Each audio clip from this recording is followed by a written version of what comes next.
مسیح میں میرے عزیزو، کیڑی میں خدائی مانگ لئی۔ تو دنیا میں رہتے ہوئے ہم دنیا کی چیزوں کی طلب کرتے ہیں، طلب رکھتے ہیں، مانگتے ہیں، اور آج بھی خدا کے کلام میں بھی کچھ مانگنے کی بات ہے۔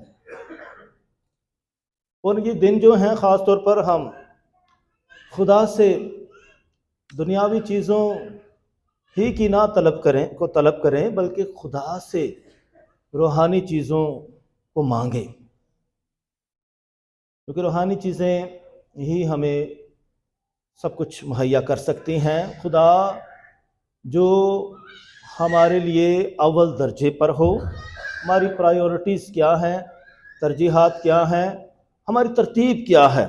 کیا خدا آخر پر تو نہیں ہے؟ خدا کہیں ہے ہی نہیں ہے، یا خدا کے لیے کوئی جگہ ہی نہیں ہے؟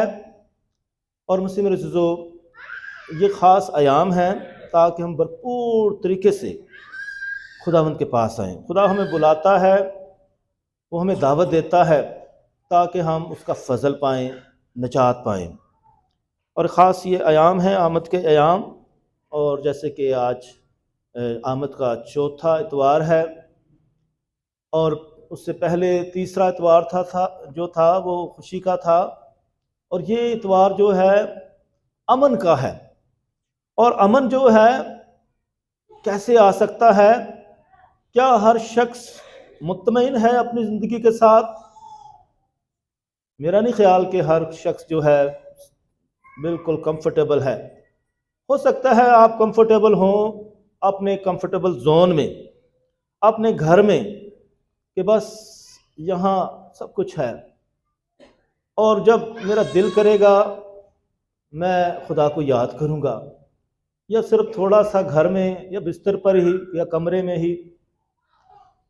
ہم اس قسم کی کیفیت سے گزرتے ہیں کہ ہم تکلیف گوارا نہیں کرتے ہیں، اور یہ ایام ہے کہ ہم تھوڑا مشکل سے بھی گزریں، تھوڑی تکلیف سے بھی گزریں۔ ان لوگوں کے بارے میں بھی سوچیں جو مختلف تکالیف میں ہیں، مصیبتوں میں ہیں۔ اگر ہم کسی بیماری کو سمجھنا چاہتے ہیں تو ہسپتال میں جائیں، کتنے لوگ بیمار ہیں، کس دکھ میں ہیں۔ وہ مایوسی دیکھنا چاہتے ہیں، ناانصافی دیکھنا چاہتے ہیں تو قید خانے میں جائیں، بے بسی دیکھنا چاہتے ہیں۔ اسی طرح غربت دیکھنا چاہتے ہیں تو غریبوں کے پاس جائیں۔ یہ نہ سمجھیں کہ بس میں ٹھیک ہوں تو سب کچھ ٹھیک ہے، میں تندرست ہوں تو سب لوگ تندرست ہیں، میں سکون میں ہوں تو سب لوگ سکون میں ہیں، میرے پاس سب کچھ ہے تو دوسروں کے پاس بھی سب کچھ ہے۔ ایسی بات نہیں ہے۔ اگر ایسی بات ہوتی تو خدا کیوں اپنے بیٹے کو اس دنیا میں بھیجتا؟ یہ دنیا پرفیکٹ ہوتی، یہ دنیا جو ہے مقدس ہوتی، پاک ہوتی، تو پھر اسے بیٹے کو بھیجنے کی کیا ضرورت تھی؟ کیوں وہ عرش کو چھوڑ کر فرش پر آ گیا؟ کیوں وہ اپنی خدائی کو، قدوسیت کو چھوڑ کر انسانی جسم میں آ گیا؟ تاکہ ہماری کمزوریوں میں ہماری مدد کرے۔ ہم کیا خداوند سے چاہتے ہیں؟ ہم کس طرف جا رہے ہیں؟ کیا ہم خدا کو بھول تو نہیں گئے؟ اور یہ وقت ایسا ہے کہ جب لوگ جو ہیں خدا کو بھولتے جا رہے ہیں، وہ کسی سے بھی نہیں ڈرتے ہیں، حتیٰ کہ خدا سے بھی لوگوں نے ڈرنا چھوڑ دیا ہے۔ خدا سے بھی لوگ ڈرتے نہیں ہیں۔ تو ہمیں مسیح میرے عزیزو، آج یہ جو اتوار ہے، آج پھر دوبارہ پنک رنگ کی موم بتی جلا دی گئی ہے، پرپل کلر کی موم بتی جلا دی گئی ہے، جامنو کلر کی، جو کفارے کی بات ہے، جو ہے توبہ کی بات ہے۔ اور اسی وجہ سے ابھی ہم نے اہتمام کیا تھا اعتراف کے ساکرامنٹ کا۔ آپ میں سے کتنے لوگ آئے؟ آپ خود اپنا احتساب کریں، اپنا حساب کریں، آپ کتنا خدا کے قریب آنا چاہتے ہیں، آپ کی ترجیحات کیا ہیں؟ میں بھی یہاں موجود ہوں، ہم نے تمام ایک نئے فادر کا بندوبست بھی کیا۔ کتنے لوگ جو ہیں اس اعتراف کے ساکرامنٹ کے لیے آئے، مذہبی جو ہے ایک عمل کے لیے آئے۔ اعتراف کا ساکرامنٹ کلیسیا میں بہت معنی رکھتا ہے۔ یہ ساکرامنٹ آف ریکنسیلیشن ہے، ریکنسیلیشن کا مطلب ہے خدا سے ملاپ کرنا. ہمارا میل ملاپ دنیا کی دوسری چیزوں کے ساتھ ہے، دوسرے لوگوں کے ساتھ ہے. خدا کے ساتھ ہم ملاپ کرنا چاہتے ہیں کہ نہیں؟ ہم یہ اکثر اتوار کو دیکھیں چرچ فل ہوتا ہے کیونکہ ہم نے اپنی روٹین بنا لی ہے.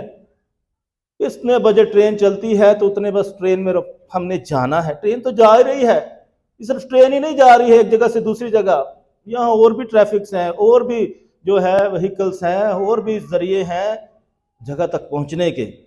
اب پیدل بھی پہنچ سکتے ہیں، لیکن وہی بات ہے کہ ہم تکلیف کرنا نہیں چاہتے ہیں.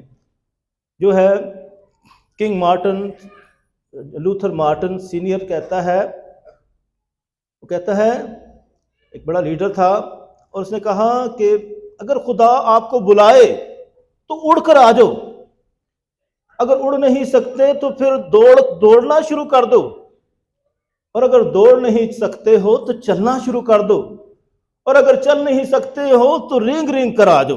یعنی دکھ تکلیف کے باوجود آ جاؤ، اپنی مصروفیات کے باوجود وقت نکالو. آپ جہاں چاہتے ہیں اس وقت یہ وقت نکل جاتا ہے. کرنا ہو تو جو ہے ذریعے بہت، نہ کرنا ہو تو بہانے بہت. تو اسی طرح ہم اپنے کمفرٹ زون میں رہنا چاہتے ہیں، دکھ تکلیف گوارا نہیں کرنا چاہتے ہیں. آپ خدا کو قریب سے آ کے دیکھیں. خدا آپ کے بہت قریب آنا چاہتا ہے، لیکن اگر آپ دور سے خدا کو دیکھیں گے تو آپ کو تھوڑا ہی نظر آئے گا. زیادہ اچھے طریقے سے دیکھنے کے لیے آپ کو زیادہ قریب آنا پڑے گا تاکہ آپ واضح طریقے سے دیکھیں. اس لیے مسیح عزیزو، چیزیں بڑی ہوتی ہیں ہمیں چھوٹی نظر آتی ہیں کیونکہ وہ دور ہوتی ہیں. جہاز کتنا بڑا ہے لیکن ہمیں جب وہ بلندی پر ہوتا ہے تو ہمیں چھوٹا نظر آتا ہے. جب ہم ایئرپورٹ پر دیکھیں تو کتنا بڑا نظر آتا ہے کیونکہ ہم قریب آتے ہیں.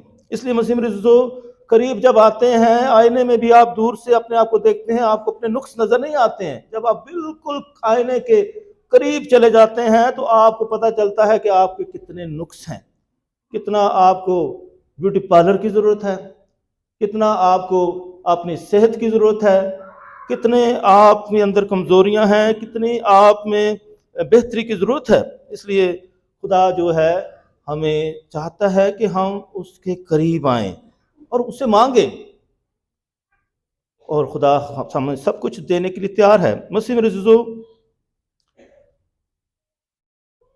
عشایہ نبی جو بڑا نبی گزرا ہے، بہت ساری بادشاہتیں دیکھی، بہت سارے بادشاہ دیکھے، اچھے بھی دیکھے، برے بھی دیکھے، اور اسی کے دور میں بہت ساری بادشاہتیں آئیں.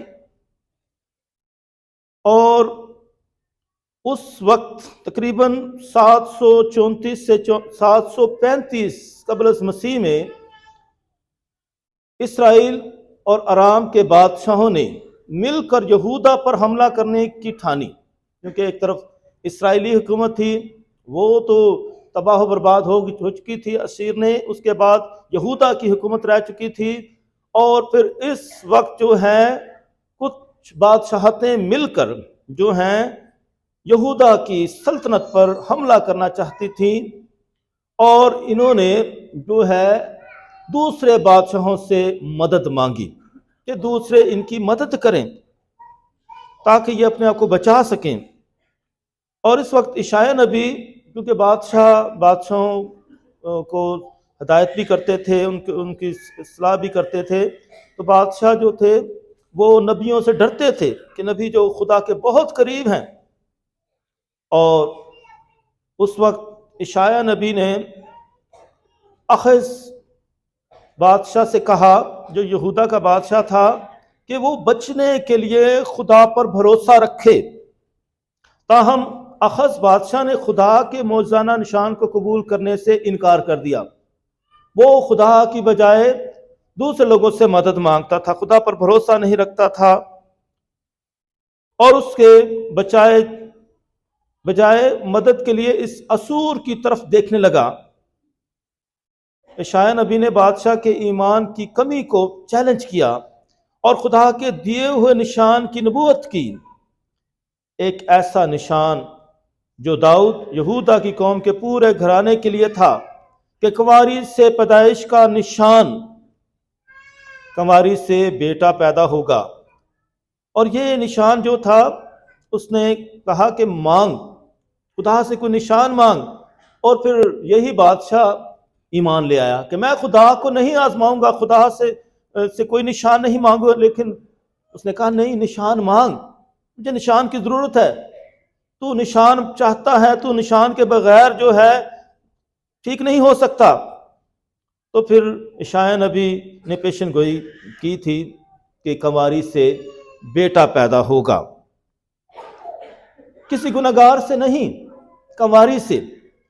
کنواری جو ہے پاک ہے، اور یہ جو ہے کنواری جو ہے اس عبرانی میں اس کا مطلب ہے پاک، جو جس کے جنسی تعلقات نہیں ہیں، یا وہ بالکل جو ہے جوان عورت ہے، ایسی عورت، ایسی ہستی جس کا اس کے جو ہے جو بیٹا پیدا ہوگا اس کا نام ایمانویل رکھا جائے گا۔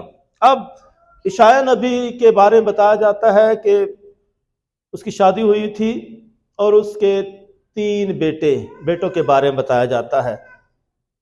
اس کے جو 3 بیٹے تھے، جو ان کے نام رکھے ہوئے تھے، ان کے مطلب تھے اس میں، بلکہ پوری کہانی بتائی گئی ہے نجات کی۔ اشعیاء نبی نے نہ صرف بنی اسرائیل کی نجات بلکہ تمام قوموں کی نجات اس میں دکھا دی، ان کے ناموں کے اندر چھپا رکھی ہے۔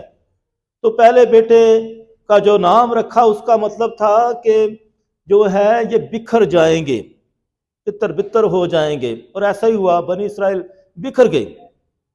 جب ان پر اذیتیں ہوئیں، جب دوسرے بادشاہوں نے ان پر حملہ کیا، یہ بکھر گئے۔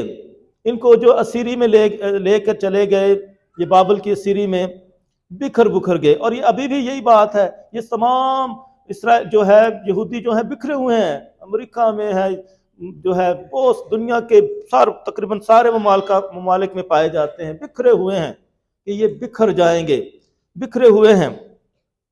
اور پھر دوسرے بیٹا جو تھا پیدا ہوا، تو اس کے نام کا مطلب تھا کہ بقیہ دوبارہ واپس آئے گا۔ ابھی بھی یہ یقین رکھتے ہیں کہ وہ سب دوبارہ جو ہے اکٹھے ہوں گے، اور تیسری جو ہیکل تیار ہوگی، جو ہے یروشلم ہیکل جو گرائی گئی 2 دفعہ، تو یہ دوبارہ تیار ہوگی، تیسری ٹیمپل بھی بنے گی۔ ابھی بھی یہی ان کا خواب ہے، اور یہی ایمان رکھتے ہیں کہ ایک دفعہ پھر اکٹھے ہوں گے۔ اور جو تیسرا بیٹا جو ہے، کہتے ہیں کہ یہ اس کا نام ایمانویل رکھا گیا۔ اب یہ جو بیٹا جو ہے، کہتے ہیں کہ یہ پیدا نہیں ہوا، اشعیاء نبی سے تو پیدا نہیں ہوا، لیکن اس کا نام پہلے سے رکھ دیا گیا کہ اس کا نام ایمانویل ہوگا۔ اور ایمانویل کا مطلب ہے خدا ہمارے ساتھ۔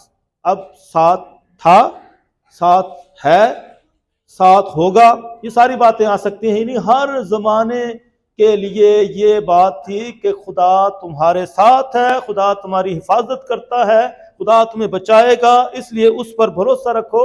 اور خدا تم پر رحم کرتا ہے، مہربان ہوتا ہے، وہ قادر ہے، وہ زور آور ہے، اور وہ تمہیں بچا سکتا ہے۔ اس لیے دنیا کی کوئی چیز، کوئی طاقت تمہیں بچا نہیں سکتی ہے۔ اس کے سوا کسی اور کو طلب نہ کرو، کسی اور کو مت مانگو، بلکہ اس سے مانگو، اس کو مانگو تو وہ تمہیں سب کچھ دے گا۔ پہلے ڈھونڈو تم اس کی راست بازی، تو ساری چیزیں تم کو ملتی جائے گی۔ وہ سب کچھ دینے پر قادر ہے، ہم اس پر بھروسہ توکل رکھیں، سب کچھ مہیا کرے گا۔ یعنی جس کا مطلب خدا کا مسلسل اپنی موجودگی دینا ہے۔ یہ خدا کا جو وعدے تھے وہ اس کے پورے ہوئے، اور یسوع مسیح میں پورے ہوئے ہیں کہ خدا نے اپنی ساری قدرت اپنے بیٹے میں ہمیں پیش کر دی ہے۔ اور کنواری جو ہے، جو پرفضل، جسے خدا نے تیار کیا تھا، اور وہ مروسی گناہ سے بھی پاک ہے، اور روح القدس کی قدرت سے جو ہے بیٹے کو جنم دیتی ہے، وہ حضرت یوسف کو اس وقت ملتی ہے جب آلریڈی جو ہے بچہ اس کی کوکھ میں ہے، وہ روح القدس سے حاملہ ہو چکی ہے، اور اس کی جو ہے اس کی منگنی تو ہو چکی تھی، لیکن جو ہے روح جو ہے فرشتے نے جو پیغام دیا اس سے وہ حاملہ ہو چکی تھی، وہ روح القدس کی قدرت سے حاملہ ہو چکی تھی۔ اور اسی لیے سکھایا تھا کہ اپنی بیوی کو اپنے پاس لانے سے مت ڈر، کیونکہ جو اس سے پیدا ہونے کو ہے وہ روح القدس کی قدرت کے ساتھ ہے۔ اور مسیح عزیزو، حضرت یوسف کے بارے میں بتایا جاتا ہے کہ وہ ایک راست باز شخص تھا، ایک ہی لفظ اس کے لیے کافی ہے کہ وہ راست باز شخص ہے۔ تو یہی پوری شریعت کا نچوڑ ہے کہ راست باز ہونا، کہ وہ خدا کے بہت قریب تھا۔ اور لکھا ہے کہ اس نے اس کو نہیں جانا جب تک، یہ فقرہ آتا ہے انجیل مقدس میں، اس نے اس کو نہیں جانا جب تک۔ اس کا مطلب یہ نہیں ہے کہ اس کی یسوع مسیح کی پیدائش کے بعد پھر اسے جانا، جانے کا مطلب ہے میاں بیوی کا میل ملاپ۔ تو اس طرح اس کا مطلب یہ نہیں ہے کہ اس نے اس کے بعد اس کو جانا اور اس سے اور بچے پیدا ہوئے۔ اگر یہ بات ہوتی تو پھر کیوں خداوند یسوع مسیح صلیب پر مقدس یوحنا کی انجیل میں اپنی ماں کو اپنے شاگرد کے حوالے کرتا، دیکھ تیرا بیٹا، دیکھ تیری ماں۔ اس لیے مسیح مرزو ایک نبی فرماتے ہیں، یہ جتنے بھی نبی ہیں بڑے نبی، بائبل مقدس میں ایک نبی نے کہا کہ ایک دروازہ کھلا اور پھر وہ دوبارہ بند نہیں ہوا۔ آپ ان جو نبیوں کتابوں میں پڑھیں ضرور آپ کو ملے گا یہ حوالہ، ایک دروازہ کھلا اور جب ایک دفعہ کھلا پھر وہ دوبارہ بند نہیں ہوا، وہ بند ہو کر دوبارہ نہیں کھلا۔ یعنی مقدسہ ماں مریم دائماً کنواری ہے۔ یہی ہمارے جو مقدسین بتاتے ہیں کہ مقدسہ مریم یسوع مسیح کی پیدائش سے پہلے بھی کنواری، دوشیزہ ہے، کنواری ہے، پاک ہے، پاکیزہ ہے، اور یسوع مسیح کی پیدائش کے وقت بھی، during the birth of Jesus Christ, یسوع مسیح کی پیدائش کے وقت بھی کنواری اور پھر پیدائش کے بعد بھی کنواری، یعنی دائماً کنواری، وہ ابداً کنواری ہے، ہمیشہ کنواری ہے، ہمیشہ کنواری ہے۔ اسی لیے ہمارا ایمان جو ہے اس خداوند پر ہے کہ کس طرح اس نے ایک ایسی خاتون کو چنا جو بہت پاک ہے، جو پرفضل ہے، اور اس کی ہم عقیدت کرتے ہیں۔ اس لیے مسیح مرزو ہم کیتھولک کلیسیا میں رہتے ہوئے بھرپور طریقے سے مقدسہ مریم کی تعظیم کرتے ہیں، روزری پڑھتے ہیں، اور کیونکہ خدا نے اس کو چنا تھا کہ ہمارے لیے نجات دہندہ اس دنیا میں آئے۔ اس طرح مسیح مرزو خدا نے جو بھی وعدے کیے وہ پورے کیے ہیں۔ اور جب یہ جو بادشاہ تھے ارام اور اسرائیل کا بادشاہ، انہوں نے یہ جو حملے کیے تو پھر یہ لوگ بچ گئے۔ اور اس سے پہلے بھی ارمیہ کتاب میں لکھا ہے کہ خدا نے وعدہ کیا تھا کہ ارامی اور اسرائیلی حملے ناکام ہوں گے، اور وہ ناکام ہو گئے تھے، کیونکہ خدا نے وعدہ کیا تھا کہ ان کے حملے ناکام ہوں گے۔ مگر یہودا کی ایمان میں کمی اور خدا پر انحصار کرنے میں ناکامی بالآخر ان کی تباہی کا سبب بنی۔ خدا نے بعد میں ان پر اسوری بادشاہ، جن پر انہوں نے خدا کے بجائے بھروسہ کیا اور بابلی بھیجنے کو وہ اسرائیل اور یہودا کے ممالک کو تباہ کریں، تو اس طرح خدا نے بابل کے بادشاہ کو بھی استعمال کیا کہ وہ پہلے اسرائیل اور پھر یہودا کو تباہ و برباد کرے۔ اس طرح بابل کے بادشاہ نبوکد نظر نے جو ہے ہیکل کو تباہ و برباد کر دیا اور بنی اسرائیل کو جو ہے اسیری میں لے گیا۔ تو یہ 70 سال تک اسیری میں رہے، اور پھر یہ واپس آئے۔ جب فارس کا بادشاہ آیا، کورس بادشاہ، تو انہیں ان کو واپس بھیجا، جاؤ اپنی ہیکل کی تعمیر کرو، اپنے خداوند کی پرستش کرو۔ پھر سے ہیکل کی تعمیر ہوتی ہے، اور اس طرح ہیکل پھر بعد میں رومیوں نے اس کو تباہ کیا۔ تو اس طرح خداوند یسوع مسیح نوشتوں کے مطابق آیا، ایمانویل، خداوند یسوع مسیح آیا ہے تاکہ ہم سب کو بچائے۔ اس لیے مسیح مرزو مقدس پولس رسول بھی اسی بات، اس نجات دہندے کے بارے میں بتاتے ہیں کہ وہ بھرپور طریقے سے ہمارے لیے متجسد ہوا ہے۔ خدا کے اصلی بیٹے کا متجسد ہونا سب زمانے سے پیشتر مقرر ہوا تھا۔ رومیوں کے نام خط آج کی جو پہلی تلاوت ہے، وہ خدا کے جلال میں نہیں بلکہ خادم کی صورت میں آیا۔ تو اشعیاء نبی نے خادم کے 4 نغمے پیش کیے ہیں، تو اشعیاء نبی نے پہلے سے ہی